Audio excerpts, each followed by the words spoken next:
लेकिन black Panther 3 के बाद जो अनाउंसमेंट हुई उसने लिटरली हॉल एच को हिला दिया।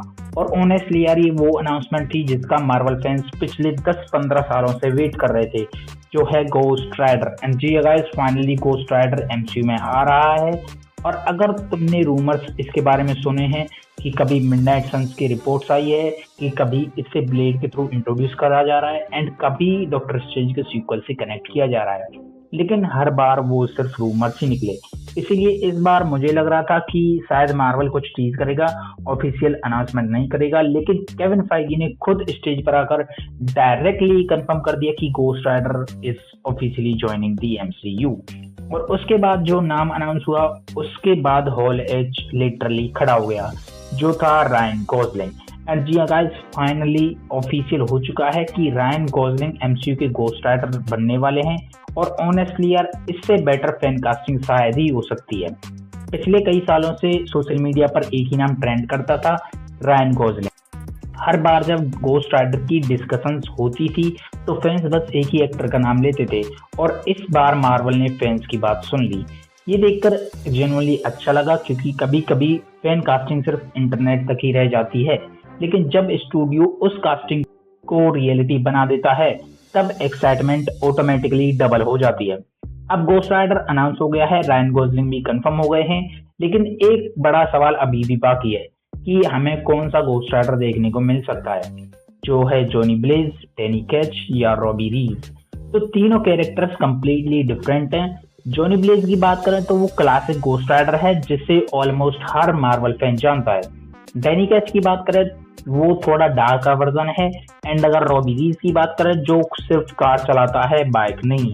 और एमसीयू किस डायरेक्शन में जाना चाहता है ये देखना बहुत ही ज्यादा इंटरेस्टिंग होगा।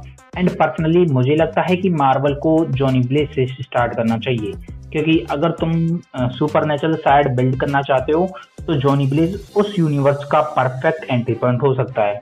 लेकिन अगर मार्वल कुछ फ्रेश स्टार्ट करना चाहता है तो शायद उसके लिए वो रॉबी रीज से भी स्टार्ट कर सकते हैं। एंड अभी इस चीज की ऑफिशियली कुछ भी कंफर्म नहीं हुआ है, और ऑनेस्टली यार ये सस्पेंस भी काफी ज्यादा एक्साइटिंग है। लेकिन अनाउंसमेंट सिर्फ यहीं पर खत्म नहीं हुई, मार्वल ने मूवी के डायरेक्टर को भी रिवील कर दिया, और नाम था शॉन लीवी, डेडपूल और वुल्वरीन के डायरेक्टर। और अब वो स्टार वॉर्स स्टार फाइटर पर भी काम कर रहे हैं। अनाउंसमेंट के बाद रायन गॉसलिंग ने भी स्टेज पर एक इंटरेस्टिंग स्टोरी शेयर की। उन्होंने बताया कि स्टार फाइटर की शूटिंग के दौरान सेट पर गोस्ट राइडर को लेकर काफी ज्यादा डिस्कशंस हुई हैं। दोनों इस कैरेक्टर के बारे में बात करने लगे और वहीं से ये आइडिया आया कि let's do Ghost Rider. And honestly ये स्टोरी सुनने में काफी ज्यादा कूल लगती है। लेकिन मेरी एक यहाँ पे कंसर्न भी है। देखो, शॉन लीवी एक कैपेबल डायरेक्टर है, इसमें कोई डाउट नहीं है। डेडपूल और वुल्वरीन कमर्शियली बहुत ज्यादा सक्सेसफुल रही, एक्शन भी सॉलिड था, कॉमेडी टाइमिंग भी अच्छी थी। लेकिन जब मैं गोस्ट राइडर को इमेजिन करता हूँ तो मेरे दिमाग में एक कंप्लीटली डिफरेंट मूवी आती है, जो dark horror element, supernatural atmosphere, heavy metal vibes, fire, hello और डीमन। गोस्ट राइडर का जो कैरेक्टर है वो इनहेरेंटली डार्क है, और शॉन लीवी का फिल्म मेकिंग स्टाइल जनरली थोड़ा लाइटर और क्राउड प्लीजिंग होता है। इसलिए पर्सनली मैं अभी थोड़ा वेट करूंगा जब तक फर्स्ट टीजर या इसका कंसेप्ट आर्ट नहीं देख लेता, तब तक फाइनल ओपिनियन बनाना थोड़ा जल्दी होगा। एंड ऑनेस्टली अगर मुझे चूज करना होता तो शायद मैं सैम रेमी जैसे डायरेक्टर को प्रेफर करता, जिन्होंने डॉक्टर स्ट्रेंज 2 में हॉरर एलिमेंट्स को काफी अच्छे से हैंडल किए हैं। लेकिन अब डिसीजन हो चुका है और मैं जेन्युइनली होप करता हूँ कि शॉन लीवी मुझे गलत प्रूव करें, क्योंकि रायन गॉसलिंग डिजर्व करता है एक unforgettable Ghost Rider film. Marvel ने सिर्फ कास्टिंग और डायरेक्टर अनाउंस नहीं किया, मूवी की टाइमलाइन भी टीज कर दी। गोस्ट राइडर जो सीक्रेट वॉर्स के बाद रिलीज होगी, और अगर तुम शेड्यूल को ध्यान से देखो तो इसका मतलब बहुत ज्यादा इंटरेस्टिंग है। सीक्रेट वॉर्स के बाद मार्वल की पहली थिएट्रिकल फिल्म होगी Ghost Rider. And Black Panther 3 दिसंबर में रिलीज हो रही है, तो गोस्ट राइडर उससे पहले आएगी।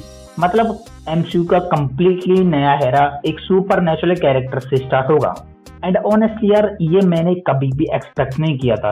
एंड मुझे लग रहा था कि एक्स-मैन या फैंटास्टिक फोर फ्यूचर को लीड करेंगे, लेकिन मार्वल ने गोस्ट राइडर को चूज किया, और ये डिसीजन एक और चीज इंडिकेट करता है हो सकता है सीक्रेट वॉर्स के बाद एमसीयू सुपरनेचुरल साइड को अग्रेसिवली एक्सपेंड करे, जिसमें Blade, Moon Knight, Black Knight and Werewolf by Night और गोस्ट राइडर ये सारे कैरेक्टर्स फाइनली एक ही डायरेक्शन में मूव कर सकते हैं।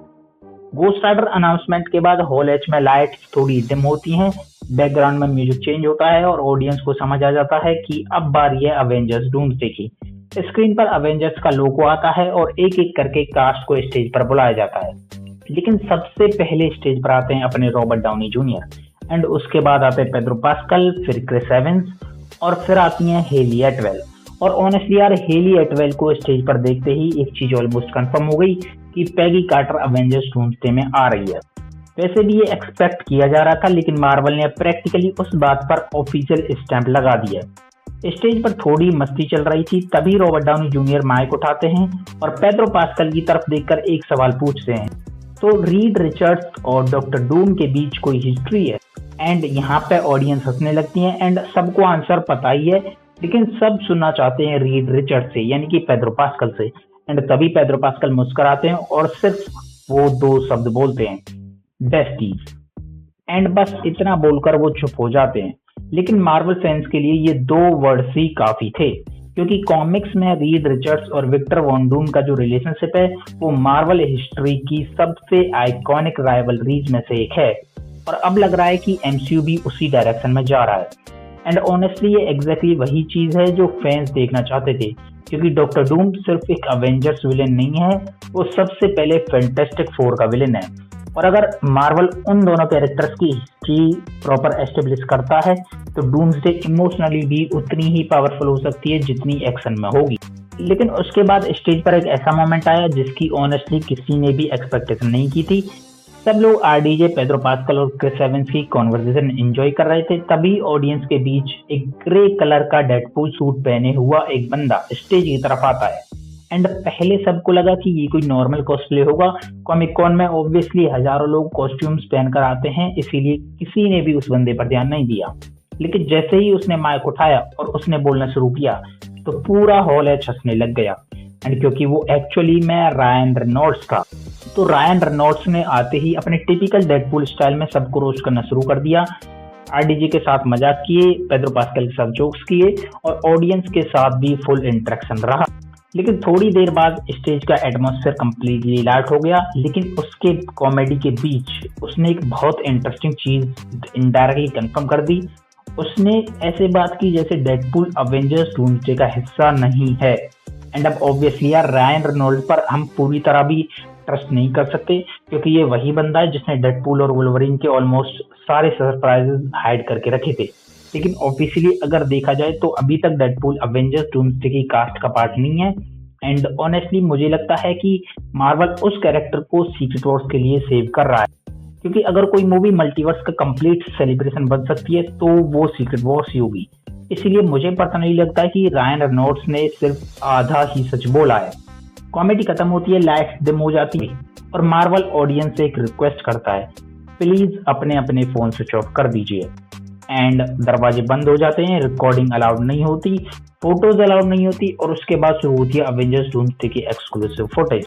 एंड अनफॉर्चुनेटली ये फुटेज ऑफिशियली रिलीज नहीं है, इसलिए हमारे पास सिर्फ उन लोगों के डिस्क्रिप्शंस हैं जो हॉल एच के अंदर मौजूद थे। लेकिन बिलीव मी, सिर्फ ये डिस्क्रिप्शंस पढ़कर ही गूज़बम्प्स आ जाते हैं। तो फुटेज की ओपनिंग किसी एक्शन सीन से नहीं होती, ना ही डॉक्टर डूम की एंट्री से, बल्कि सू स्टॉर्म की एक वॉइस ओवर से स्टार्ट होती है। और मुझे ये डिसीजन काफी ज्यादा पसंद आया। एंड सू यहाँ पे कहती है कि विक्टर हमारे वर्ल्ड का सबसे इंटेलिजेंट इंसान था, वो अलग था, वो काइंड था एंड वो केयरिंग भी था। और फिर वो एक और लाइन बोलती है कि everything he loved was taken away from him. यहीं से मार्वल एक बहुत इंपॉर्टेंट चीज एस्टेब्लिश कर देता है। तो इससे हमें यह पता चलता है कि डॉक्टर डूम पैदाइशी विलेन नहीं था, उसके साथ कुछ ऐसा हुआ जिसने उसे तोड़ दिया। एंड ऑनेस्टली यही डॉक्टर डूम की सबसे बड़ी स्ट्रेंथ है। कॉमिक्स में भी विक्टर वॉन डूम कभी वन डायमेंशनल विलेन नहीं रहा।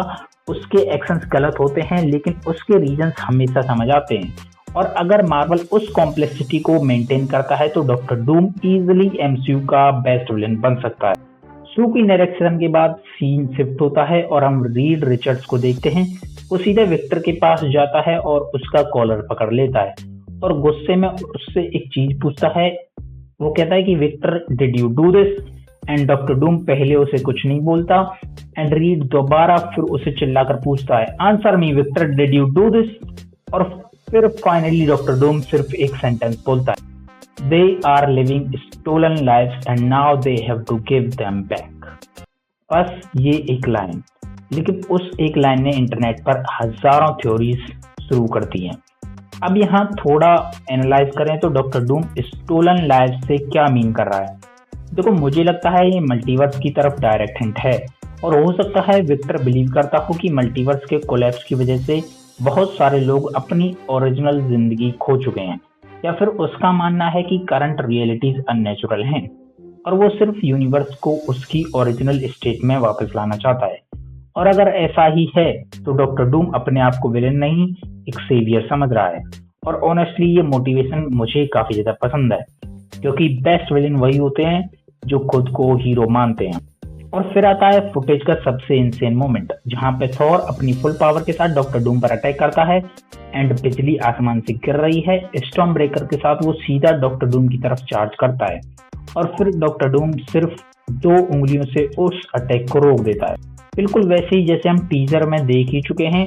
लेकिन इस बार सीन यहीं पर खत्म नहीं होता। थॉर गुस्से में उस पर और फोर्स लगाता है और तब डॉक्टर डूम उसकी तरफ देखता है और अटैक रोकने के बाद सिर्फ एक छोटा सा फिंगर फ्लिक करता है, बस एक छोटा सा फिंगर फ्लिप, एंड थॉर हवा में उछलकर बहुत दूर जाकर गिरता है।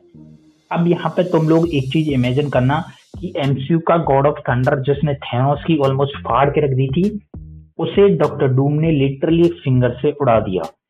इसी मोमेंट से ऑडियंस को समझ आ रहा है कि ये कोई नॉर्मल विलेन नहीं है। लेकिन सीन का सबसे पावरफुल पार्ट अभी बाकी है। अटैक रोकने से पहले थॉर डॉक्टर डूम को चैलेंज करता है और डॉक्टर डूम उसकी आंखों में देखकर बोलता है, you will beg for hell long before I grant it to you. And ये लाइन भाई मुझे बहुत तगड़ी लग रही है।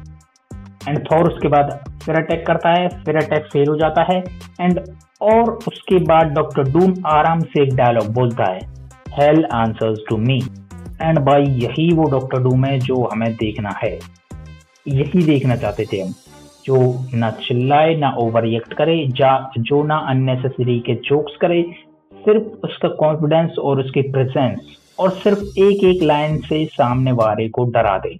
एंड ऑनेस्टली यार, सिर्फ ये डिस्क्रिप्शन पढ़कर ही मुझे लग गया कि मार्वल ने ऑफिशियली डॉक्टर डूम का जो टोन है वो समझ लिया। और फुटेज का एक और हिडन डिटेल हमारे सामने आता है एंड मेरे हिसाब से ये बहुत ही ज्यादा इंपॉर्टेंट है। देखो, सू विक्टर के बारे में इतनी सारी पर्सनल चीजें जानती है, तो यहाँ पे एक चीज तो कंफर्म हो जाती है कि वो यानी कि सू स्टॉर्म उसी की दुनिया का हिस्सा है। एंड इसीलिए मुझे लगता है ये फुटेज ऑलमोस्ट कंफर्म करती है कि अपना रॉबर्ट डाउनी जूनियर का डॉक्टर डूम फैंटास्टिक फोर की अर्थ 828 से बिलोंग करता है। और ये डिसीजन मुझे पर्सनली बहुत पसंद आया, क्योंकि अगर डूम का इमोशनल कनेक्शन फैंटास्टिक फोर के साथ पहले से एस्टेब्लिश होगा तो अवेंजर्स डूम्सडे सिर्फ एक एक्शन मूवी नहीं होने वाली, ये एक इमोशनल कन्फ्लिक्ट भी बन जाएगी। अब फाइनली बात करते हैं पूरे पैनल की स्ट्रेटजी की। देखो, बहुत लोग ये बोल रहे थे कि बस इतनी ही अनाउंसमेंट हुई है, लेकिन मेरे हिसाब से मार्वल ने एग्जैक्टली वही किया जो उसे करना चाहिए था। अब तुम लोग कुछ चीज नोटिस करना कि एक बार भी हमने सीक्रेट वॉर्स के बारे में बात नहीं की, ना हमने ट्रेलर देखा, ना कोई मेजर रिवील हुए, ना कोई कास्टिंग सुनी और ना ही हमने एक्समैन के बारे में कुछ सुना। ऑलमोस्ट साइलेंट हमें सुनने को मिला है। अब इसका रीजन देखो बहुत ही ज्यादा सिंपल है। अगर मार्वल कल ही सारे सीक्रेट की हाइप क्रिएट कर देता तो डूम्सडे की एक्साइटमेंट ऑटोमेटिकली डिवाइड हो जाती, और अगर नए एक्समैन अनाउंस हो जाते तो ऑडियंस कंफ्यूज हो जाती कि फोकस किस पर करें। इसीलिए पहले डूम्सडे, उसके बाद secret war and secret war के बाद नए एक्समैन ईरा। ये प्लानिंग मुझे काफी ज्यादा पसंद आई है। तो ओवरऑल अगर मुझे इस कॉमिक कॉन पैनल को रेट करना हो तो मैं पर्सनली इसे 9 आउट ऑफ 10 दूंगा। कुछ अनाउंसमेंट एक्सपेक्टेड थी, कुछ कंप्लीटली शॉकिंग थी, लेकिन सबसे इंपॉर्टेंट बात है कि मार्वल ने फाइनली ये कॉन्फिडेंस दिखा दिया कि वो अपने फ्यूचर को लेकर क्लियर है, जिसमें Ghost Rider, Black Panther 3, Spiderman brand new Day और सबसे ऊपर है अवेंजर्स डूम्सडे। और अगर ये मूवीज वैसे ही डिलीवर करती हैं जैसे कॉमिक कॉन में प्रॉमिस किया गया है, तो हो सकता है कि अगले कुछ सालों में हम फिर से वही एक्साइटमेंट फील करें जो हम इन्फिनिटी सागा के टाइम पर करते थे। एंड अब तुम लोग मुझे कमेंट करके जरूर बताओ कि सबसे ज्यादा हाइप किस अनाउंसमेंट की है, Ryan Gosling as ghost rider, doctor doom का insane power level, Spiderman brand new day या फिर ब्लैक पैंथर 3। एंड अगर भाई तुम लोगों को वीडियो पसंद आई हो तो लाइक शेयर और सब्सक्राइब करके जाना एंड बेल आइकन को प्रेस कर देना। एंड ऐसी वीडियोस तुमको मिलती रहेंगी। एंड पहले पार्ट को जरूर देखना, उसमें सारी चीजें मैंने मेंशन कर दी हैं। बाकी मिलते हैं अगली वीडियो में, तब तक के लिए देखते रहना द हैरी शो।